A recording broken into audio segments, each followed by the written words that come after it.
Bon, salut YouTube. Bon, là, je dois avouer, je me sers de marque pour faire des vues, mais en même temps, regardez les gens. Je regarde les statistiques de la chaîne et je regarde les analytics. Et qu'est-ce que je vois? Je vois que la vidéo qui est la plus tendance, c'est la vidéo sur marque. Quand je regarde dessus pour voir les informations. Alors avant ça, je vais vous montrer un certain nombre de choses. Déjà, on peut voir une croissance exponentielle au sens littéral. La courbe, elle explose à partir du 5 septembre. Et le 5 septembre, c'est la vidéo sur Marc, hein. Donc, désolé Marc, hein, c'est pas pour te casser du sucre sur toi, mais voilà, c'est le jeu, hein. Moi, je fais ce qui marche, hein. Le peuple demande des vidéos sur Marc, donc je donne des vidéos sur Marc.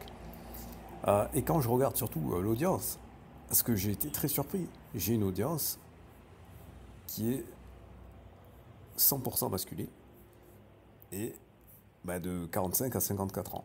Donc là, évidemment que je suis obligé de tourner le discours. Je pensais qu'il y avait encore des genoux, non, pas du tout. Ce qui me surprend encore plus par rapport au fait que les gens soient abonnés à la chaîne de Marc. Donc ici, je vous montre les vidéos pour que vous compreniez, hein. Alors celles-là, au moment où j'enregistre, elles ne sont pas encore sorties, hein, parce que au moment où j'enregistre, on est le 6. D'accord. Donc on voit cette vidéo-là, 8 vues, celle-là 10 vues, celle de Marc 300 vues. Forcément, 300 vues en plus avec 83% de likes. Voilà. Donc, je veux dire, c'est clair, net et précis. Le peuple, le peuple a parlé. Je crois que je vais faire aussi, je vais refaire une vidéo sur Kevin Razi, puisqu'il a fait un petit score. Mais regardez, ça fait 2 semaines. Marc, en un jour, ça fait 3 fois plus. Donc voilà. Et surtout, du coup, ce que je suis allé voir, je me suis dit, bon, je vais aller regarder un petit peu sa chaîne, voir quelle vidéo je pourrais réagir. Et là, je vois une vidéo avec Jonathan Land. D'ailleurs, j'ai remarqué que depuis certains temps, il fait de plus en plus de vidéos Jonathan Land parce qu'il essaye de se racheter un petit peu. Comment dire? Marc est bien conscient qu'il y a plein de gens qui le détestent, ce qui n'est pas du tout mon cas. Là, je te le dis en toute honnêteté, Marc, je t'aurais vu à Pattaya, on serait peut-être allé boire un verre, j'en sais rien. Et là, je te le dis en toute vérité, je fais cette vidéo parce que ça fait des vues, hein, c'est aussi simple que ça. Euh, et donc, je regarde cette vidéo, mais là, les gars, franchement, Jonathan Island, t'as baissé en niveau. Maintenant, je comprends mieux pourquoi t'es ami avec Marc. Je te faisais des compliments par rapport aux choses que tu faisais, mais là, en fait, tu es en train de dévoiler. Effectivement, il y a un commentaire qui m'a fait tiquer. C'est que, déjà, je trouve que vraiment, c'est le niveau, c'est très adolescent. C'est The Game qui a introduit ça en France, enfin en Europe. Et c'est pas du tout européen à la base, et c'est une preuve d'immaturité, hein, de noter les nanas, de compter combien vous en avez, de comparer, faire concours de bits, quoi, pour le dire clairement. Et alors attendez, je vais vous montrer le commentaire. Allez voir leur vidéo, vous allez vous péter des barres, hein. C'est hallucinant. Et les mecs, ils ont la quarantaine. Je dis, les gars, vous êtes sérieux là? Alors, pour faire du fric, si ce que vous dites c'est pas du mytho, vous êtes peut-être bon, mais pour les nanas, les gars. Oh, attendez, putain, je retrouve plus le commentaire. Salut les puceaux. Merde. Putain. Ah, et voilà, c'est lui. Avant la Thaïlande, plus de 1000, putain, il a perdu toute crédibilité. Bah oui, Jonah, qu'est-ce que tu dis? Qu'est-ce que tu vas dire avant la Thaïlande, j'avais un score à 4 chiffres. Attends, Rocco lui-même, il était. Je crois qu'il disait qu'il a eu 1000 femmes ou quelque chose comme ça. Et toi, tu nous dis que tu as un score à 4 chiffres? Non, soyons sérieux, soyons sérieux, soyons sérieux. Et en plus, ça veut dire quoi ça, franchement, ça veut dire quoi? Non, les gars. Non, donc les gars, dans cette vidéo, ils sont en train de vous dire que si vous apprenez la langue, c'est exactement ce que je dis dans la vidéo précédente. Si vous apprenez la langue, donc parce qu'ils sont à Pattaya, donc si vous parlez le thaïlandais, etc., les nanas, elles vont être plus ouvertes. Et comme ils parlent quasiment exclusivement à des nanas payantes, ça leur coûte moins cher quand en fait, les mecs découvrent que quand ils font l'effort d'essayer de faire un peu de séduction, du coup, les nanas, elles sont contentes et du coup, elles leur demandent moins de payer. Les mecs découvrent que, en fait, oui, même celles qui vous ont fait croire que elles aimaient ça, etc., non, en fait, elles n'aiment pas ça, d'être traitées comme des PUTE. Toutes les nanas aimeraient être traitées comme des princesses. Ils aimeraient être entretenues, etc., etc. Les nanas qui font les PUTE, encore plus dans ces pays-là, c'est essentiellement pour nourrir la famille, c'est par pragmatisme pur. C'est hallucinant que vous compreniez pas ça, les mecs. Franchement, vous me faites de la peine, hein, les gars. Vous vous rendez pas compte qu'en plus, en Thaïlande, il y a moyen d'avoir des nanas, entre guillemets, facilement, sans avoir à payer. C'est ça que je comprends pas, que vous ayez toujours pas compris, les gars. C'est hallucinant. Moi, je devais voir une vidéo sur ma chaîne où j'expliquais que je me suis même fait offrir des cadeaux par une nana. Et j'ai pas eu à faire 15 000 trucs. Déjà, vous vous rendez pas compte, les gars. De base, vous avez un cheat code. Enfin, je dis vous, mais nous, on a tous, en venant d'Occident, on a un cheat code quand on arrive là-bas. On est ultra avantagé par rapport aux locaux. Alors, pour peu qu'on fasse un peu l'effort d'apprendre la langue, pour de vrai, bah, ça se passe très très bien. Donc là, vous vous ridiculisez un petit peu, hein, les gars. Et cette tête, vous voyez la tête de Marc, hein, c'est quand même assez expressif, hein. J'ai vu dans un de ses commentaires quelqu'un qui disait je peux plus rien pour le salut de ton âme, etc. Ah, et même Jonathan Island, en fait, hein, ces deux gars-là sont des gens qui sont perdus. Ces gens-là sont perdus. Parce que, regardez, si ce qu'ils disent est vrai, d'accord, c'est-à-dire qu'ils peuvent totalement vivre de leurs revenus passifs, etc. Bah, pourquoi est-ce qu'ils font des vidéos alors? Posez-vous la question. Pourquoi est-ce qu'ils font des vidéos s'ils n'ont pas besoin de ça pour gagner de l'argent? Si ce qu'ils disent est vrai, d'accord, ils ont plein d'argent. Ils ont réussi à couper les ponts avec l'Europe, etc. Donc ils vont pas se faire ponctionner, etc. Donc ils ont la liberté absolue. Ils disent qu'ils se tapent des nanas quasiment tous les soirs, en payant, hein, d'accord. Et regardez les tests d'âmes vides, tristes qu'ils ont. Ça veut dire que sans se l'avouer, ils se rendent compte de la vacuité de leur existence. Alors les gens qui sont éventuellement fâchés avec le dictionnaire, vacuité, ça veut dire vide. Ces gens se rendent compte qu'ils sont vides, en fait. Ils se sentent profondément seuls. Ils ont besoin, absolument, des autres pour se sentir vivants, pour se sentir aimés, adorés, etc., etc. Ils sont incapables, en fait, ils ont la frousse absolue de se retrouver seuls face à leur propre conscience par rapport à leur existence qui est totalement vide de sens, sans aucune transcendance, sans aucune réelle générosité, puisqu'ils sont tout le temps là en train de compter financièrement tout ce qu'ils font et toutes les relations qu'ils peuvent avoir. Ces gens-là, en fait, sont des âmes perdues. Si on analyse profondément, c'est ça. Et il n'y a pas besoin de rentrer dans du mysticisme ou je sais pas quoi.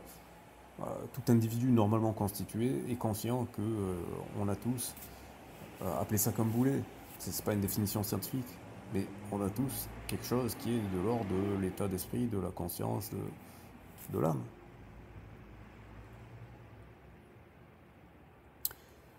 Bref, je vais pas tirer sur une ambulance, donc moi j'avoue que j'ai fait la vidéo uniquement pour les vues, mais c'est triste pour eux, hein. Donc, pour puisque apparemment il n'y a que des hommes qui me regardent, les gars, si vous regardez ces gars-là en vous disant oh ils ont de la chance, ils se tapent plein de nanas, alors je suis d'accord qu'en France, ça a l'air d'être hardcore pour se taper des nanas, mais en fait, je dirais que en France c'est toujours possible de se taper des nanas et de prendre du bon temps et ainsi de suite. Il suffit d'être sincère. Je vous assure que ça a l'air tout bateau comme ça, mais il suffit d'être sincère. Vous allez voir les nains qui vous plaisent. Après, il faut pas être con non plus. C'est-à-dire que si vous cherchez que des Pamela Anderson, ben, ça va pas se passer. Il faut être réaliste. Mais déjà, enfin, je prends un exemple archétypal. Hein, vous parlez sincèrement, vous intéressez sincèrement à une nana. avec un tout petit peu de patience, quelques rendez-vous et surtout un petit peu de légèreté, d'humour, et vous allez pouvoir coucher gratuitement. Je veux dire, et arrêtez de vous croire moche, etc. Parce que Marc, il arrête pas de dire qu'il est moche, etc. Objectivement, Marc, il est grand, ce qui est une caractéristique physique appréciée des nanas. Franchement, si Marc changeait son état d'esprit, il pourrait y avoir plein de nanas gratuitement. Marc, si tu regardes cette vidéo, ben voilà, paye-moi pour des coachings et moi je vais t'apprendre à ce que tu puisses, c'est-à-dire diviser par 5 voire même par 10 ton budget nana pour avoir le même nombre la même fréquence de rapport. Donc, au lieu de jeter ton argent avec toutes ces nanas, tu vas me donner une partie et tu vas voir, tu vas prendre confiance en toi et tu verras que tu seras beaucoup plus heureux. Tu seras beaucoup plus heureux.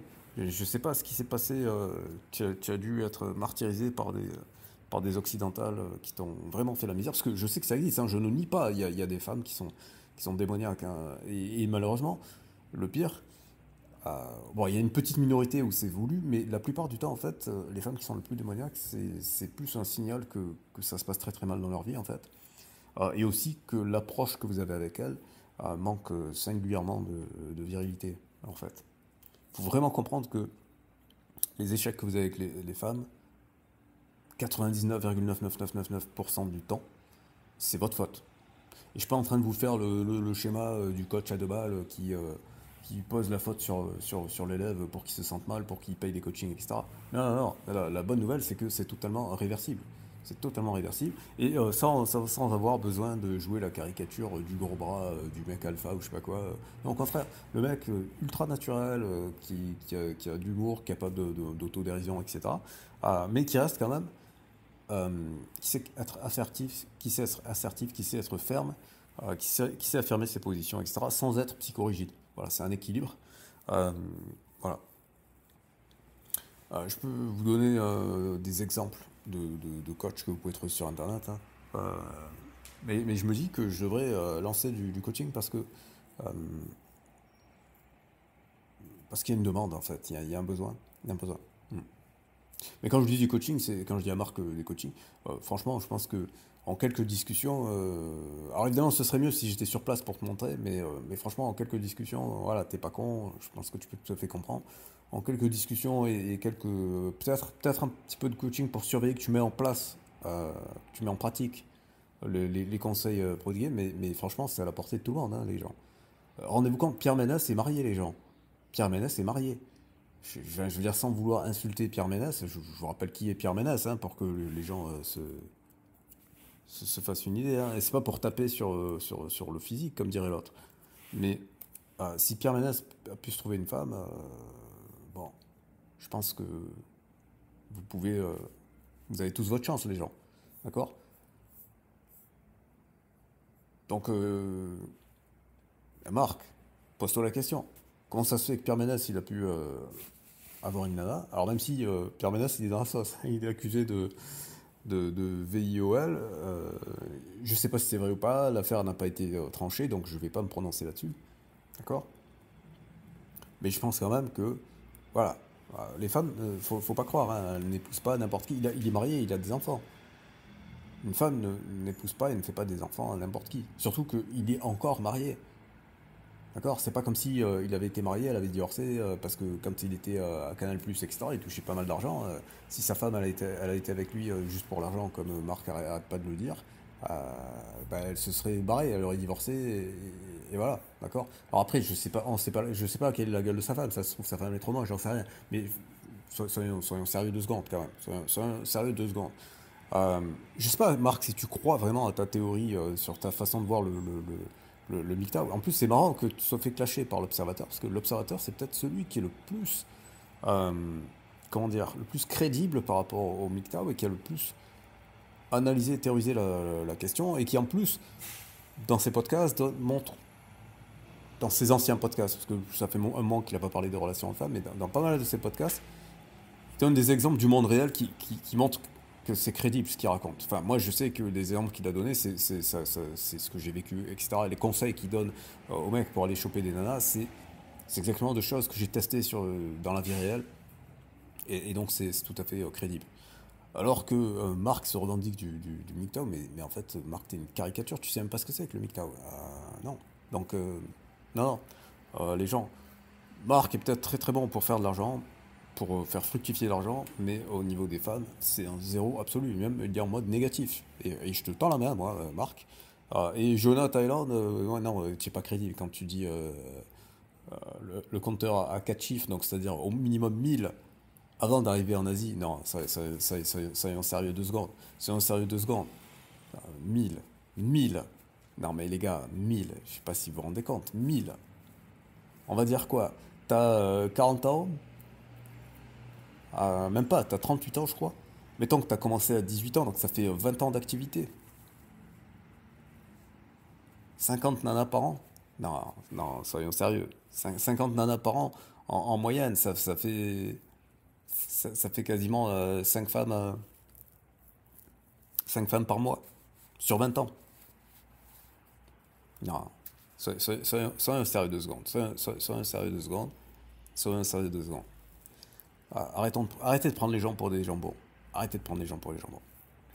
Donc les gens, si vous voulez que je fasse du coaching à Marc, mettez un pouce vers le haut et allez lui dire de venir me contacter pour que je le coach et que je fasse diviser par 5 minimum son budget femme en gardant le même ratio la même fréquence de rapport. Voilà. Eh bien, prenez soin de vous et à très bientôt pour une prochaine vidéo.